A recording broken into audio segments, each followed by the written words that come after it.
ಬಂದಿದ್ದೀರಾ. ಸೊ ಇರೋ ಸಮಯವನ್ನ ನಾವು ಆದಷ್ಟು ಸದುಪಯೋಗ ಮಾಡಿಕೊಳ್ಳೋಣ.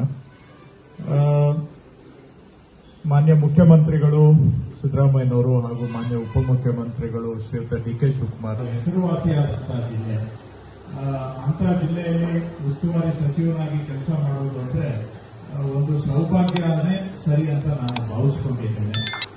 ಎಲ್ಲರಿಗೂ ಈ ಅವಕಾಶ ನಮ್ಮ ಕಾಂಗ್ರೆಸ್ ಪಕ್ಷದಲ್ಲಿ ಮಾತ್ರ ಈ ರೀತಿ ನಮಗೆ ಅವಕಾಶಗಳು ಸಿಗ್ಲಿಕ್ಕೆ ಸಾಧ್ಯ. ನಂದು ವೇಮಗಲ್ ಕ್ಷೇತ್ರ ಅಂತ ಡಿಲಿಮಿಟೇಷನ್ಗೆ ಮೊದಲು ಆ ಕ್ಷೇತ್ರನೇ ಹೊರಟೋಯ್ತು. ಕಾಂಗ್ರೆಸ್ ಪಾರ್ಟಿ ಹೇಳಿದ್ರು ಬೆಂಗಳೂರಲ್ಲಿ ನೀನು ಯಾವ ಕ್ಷೇತ್ರ ಬೇಕಾದ್ರೂ ಸೆಲೆಕ್ಟ್ ಮಾಡ್ಕೊ, ನಿಂಗೆ ಟಿಕೆಟ್ ಕೊಡ್ತೀವಿ, ಯಾಕಂದ್ರೆ ನೀನ್ ಯೂತ್ ಕಾಂಗ್ರೆಸ್ ಅಧ್ಯಕ್ಷ ಇದೆಯಾ ಆಗ ಅಂತೇಳಿ ನನಗೆ ಯೂತ್ ಕಾಂಗ್ರೆಸ್ ಅಲ್ಲಿ ಬೆಂಗಳೂರಲ್ಲಿ ಸೀಟ್ ಕೊಟ್ಟು, ಈಗ ನನಗೆ ಮಂತ್ರಿ ಅಭಿವೃದ್ಧಿಗೆ ನಮ್ಮ ಕೈಲಾದಷ್ಟು ನಾವು ನಿಮ್ಮ ಜೊತೆಗೆ ಈ ಜಿಲ್ಲೆಗೆ ಏನ್ ಮಾಡ್ಲಿಕ್ಕೆ ಸಾಧ್ಯ ಸರ್ಕಾರ ಅಂತ ಹೇಳಿದ್ರೆ ಪಕ್ಷವನ್ನ ಬೆಳೆಸಿದ್ರೆ ಮಾತ್ರ ನಾವು ಮುಂದೆನೂ ಕೂಡ ರಾಜಕೀಯದಲ್ಲಿ ಮುಂದುವರಿಲಿಕ್ಕೆ ಆಗಲಿ, ಸರ್ಕಾರ ಉಳಿಸಿಕೊಳ್ಳಿಕ್ಕೆ ಆಗಲಿ, ಪಕ್ಷವನ್ನು ಕೂಡ ನಾವು ಬೆಳೆಸುವಂತಹದ್ದು. ಇವೆರಡೂ ಆದ್ಯತೆಯನ್ನ ಇನ್ನೂ ಅಷ್ಟು ಕೆಲಸ ಇರುತ್ತೆ. ಆಮೇಲೆ ನಾನು ಸ್ವಲ್ಪ ತಗೊಂಡಿದ್ದ ಕೆಲಸನ ಡೀಪಾಗಿ ಹೋಗಿ ಮಾಡುವಂತ ಸ್ವಭಾವ ಇರ್ತಕ್ಕಂಥವ್ನು.